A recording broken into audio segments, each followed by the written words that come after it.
Piers Morgan settled into his seat, a familiar spark in his eyes as the cameras rolled. "Well, in a moment I'll speak to Meghan's half-brother Thomas Jr. exclusively," he announced, his voice carrying a mix of anticipation and resolve. He leaned forward, the studio lights reflecting off his polished desk. Here's a short reminder of what Meghan and Harry said about her father in their show, including a series of supposedly private messages she sent to him when it emerged he was too ill to attend their wedding.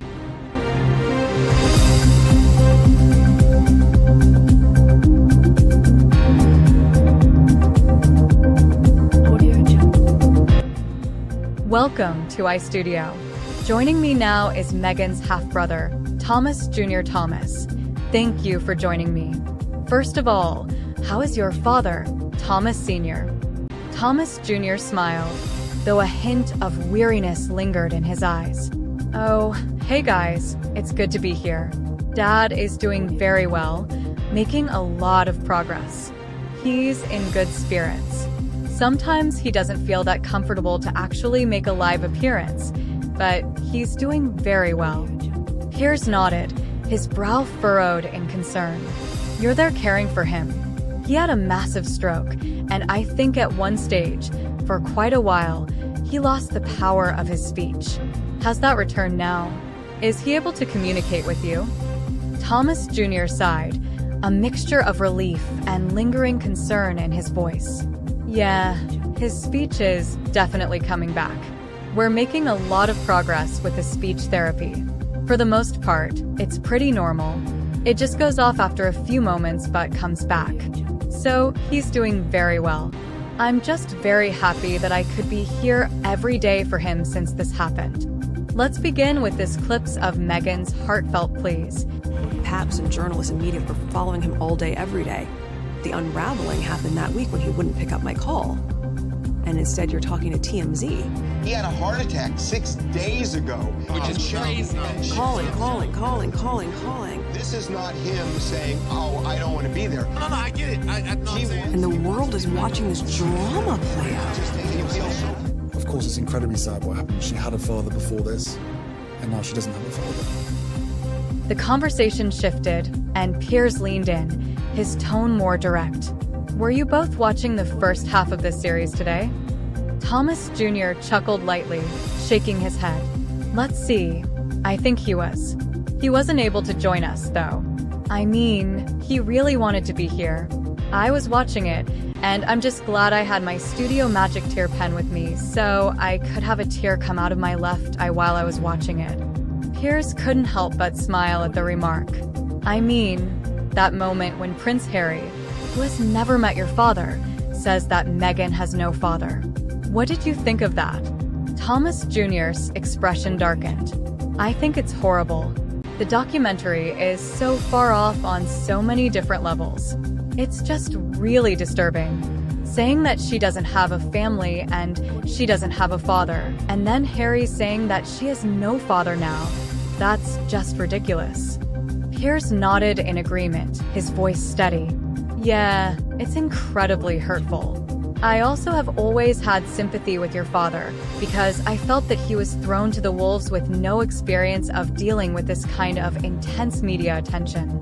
He tried to do the right thing. He came unstuck, and they just disowned him. Has she made any attempt to contact your father since he had his stroke?" Thomas Jr.'s response was immediate, his frustration palpable. "None whatsoever. And you know, I totally agree with you on the fact that none of us were ever coached or given any help with the paparazzi or press since the very beginning, which has caused a lot of problems. Nobody reached out. I actually reached out, and all I got back was distant family and she doesn't know us, which is just very bizarre how she just basically brushed the entire family under the carpet like we don't exist, and then lied about not having a family and lied about not having the family that she's always wanted. We've always been here. The documentary's way off. I mean, that's what's actually prompted me to work with my own production team. We're going to have our side of a documentary that's going to shed a lot of light." Piers leaned back, a contemplative look on his face. Well, I don't blame you. I mean, if this were one of my family doing this to my family, I'd want to do the same thing and set the record straight. It seems to me that she's decided you're all too big a problem. Therefore, you have to be cut loose. And I gotta be honest, I knew Meghan for a bit before she met Harry. She did exactly the same to me. Bam, you know, done. She did that to many people that she knew, that she'd either worked with or was friends with or whatever. It just seems to me she's what I would call a ruthless social climber who just, when people are no longer appropriate parts of her circle, they have to be expunged quickly so she can move on up a ladder. Thomas Jr. nodded vigorously, his agreement clear. Absolutely. And I think a lot of greed plays into that fact also. I mean, the amount of unprecedented files, photos, videos, and documentation that we're going to be including in our documentary, it's going to tell a whole different story. I think the general public in the UK and America knows now that the Markles aren't bad people. We're just like a normal family, like everybody else. We do exist. When one person tells lies and then tells 10 other lies to cover the one lie, it keeps on going. You end up looking ridiculous. Piers leaned forward, his voice dropping to a more serious tone. There's a staggering moment, Thomas, where Ashley, who is, I think, your niece, Samantha's daughter, befriended Meghan and was going to go to the wedding.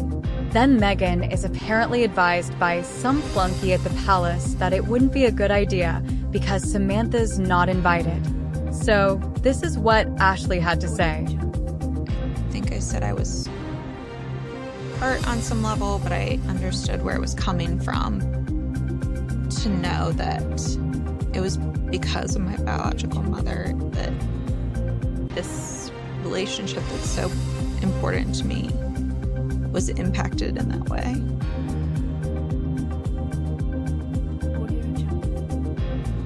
To feel like because of her it was taken away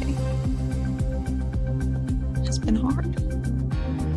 Piers continued, a note of disbelief in his voice. Yeah, it was actually because of Meghan that it was taken away. Meghan could have had her there if she wanted to have her there. Instead, she wanted to have a bunch of celebrities she barely knew, from the Clooneys to the Beckhams to Elton John to James Corden to Timbuktu. I mean, it looked like anyone she'd met on the party circuit in the previous 2 years got the invite, but a lot of Harry's friends weren't there, and nor was this niece who she makes a big thing in the documentary saying they were so close. Thomas Jr.'s frustration was evident. Yeah, well, there you have it. One lie turns into 20 other lies. She didn't have a family, so therefore nobody was invited. I mean, who doesn't invite their family to a wedding, especially a royal wedding? And it's not like anybody in my family asked her for one nickel or anything ever. We were all actually happy for her when all this happened, but the slow turn of events showed the true colors of this woman. Piers leaned back, a thoughtful look on his face. When you finish watching today, these first 3 episodes, what was your kind of overview about what's happened to Meghan? And indeed, what do you think of Harry? Thomas Jr. sighed, a mixture of The studio lights blazed, casting sharp shadows across the faces of the panelists. Piers Morgan, in his usual sharp suit, leaned forward, his eyes gleaming with intensity. Next to him, Candace Owens, equally poised, waited for her turn to speak. The subject of their conversation had dominated headlines for months, and tonight, they aimed to expose the alleged lies surrounding Meghan Markle's accusations of racism within the royal family. Welcome to iStudio.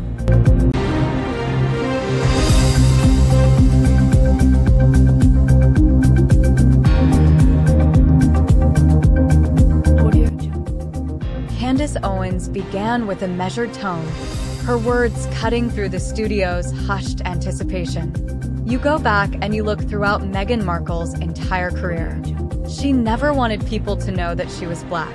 She never wore that on her sleeve. She never spoke about her blackness. If we had looked at her, I maybe would have assumed that she was Hispanic. No one would have ever guessed that she was Black. It was never relevant to where she wanted to be in her career. The first time that you find that Meghan mentions her Blackness is when she wants to get out of the royal family. The audience murmured, absorbing Owen's pointed critique. She continued, even at the wedding, the only Black people she had were billionaires that she wanted to be on their show. She had Oprah, she had Gayle King, and she had her mother, who is partially Black, but Meghan Markle didn't have any of her Black family members at her wedding. This is not a woman that was escaping her Blackness throughout her entire life until she realized that it could be used to her advantage, and I find that to be despicably racist. Owen's words hung in the air, heavy with accusation. Piers Morgan seized the moment, his voice rising with righteous indignation. Harry's big lie, the tallest tale of a lot, the most damaging, is of course the claim that he and Meghan never accused the royal family of racism. He paused, letting the statement sink in before playing a clip of Harry and Meghan's infamous interview with Oprah Winfrey. Meghan's voice echoed through the studio, recounting concerns about the potential color of their son's skin. The implication was clear, and Piers wasted no time in dissecting it. Really? Not buying it, I'm afraid, he declared, his tone dripping with skepticism. If that's the truth, Harry, why did both of you allow almost 2 years of this kind of coverage? Just the fact that there is, according to both of them, this ongoing blatant racism not only in the UK tabloid press, but in the family. The camera cut back to Owens, who nodded in agreement. Meghan spoke about the racism she faced from inside and outside the institution. She said there were concerns about the color of their son's skin. It suggests that the institution, the people within it working as royals, are in some way racist. Her own family thought differently of her race, a new construct in this world for people of color, so it wasn't a complete surprise to hear her feelings. Piers interjected, his voice rising. And just to remind everybody, in December, Harry and Meghan flew to New York to receive an award from the Kennedy Foundation for their, quote, heroic stand against structural racism in the royal family. Think about that for a moment. An award for something they now say they never said. There was no racism. It was the evil British press that made it all up. Well, the inference of those comments to Oprah Winfrey was crystal clear. The clip played again, Meghan's allegations reverberating through the studio. Piers shook his head, frustration evident. Harry and Meghan could have put a stop to this racism charge at any moment in the last 2 years. All it would have taken was a short statement to clarify that's not what they meant, or a few seconds of reflection in any one of their many hours of podcasts, documentaries, and multiple television interviews. But they didn't, did they? They let the whole world believe the royals were racist, and now they're saying that's not what we meant. The tension in the studio was palpable. Owens and Morgan had laid out their case, their voices a mixture of anger and disbelief. The narrative they painted was one of manipulation and deceit, a stark contrast to the image Harry and Meghan had crafted. As the lights dimmed and the credits rolled, the audience was left to ponder the intricate web of truth and lies that had been spun before them. The interview with Piers Morgan and Candace Owens has certainly sparked intense debate. Their critical examination of Meghan Markle's narrative on racism underscores the importance of transparency and the consequences of navigating complex social issues. Thanks for watching. If you found this video insightful, don't forget to like, comment, and subscribe for more deep dives into today's most controversial topics. See you next time.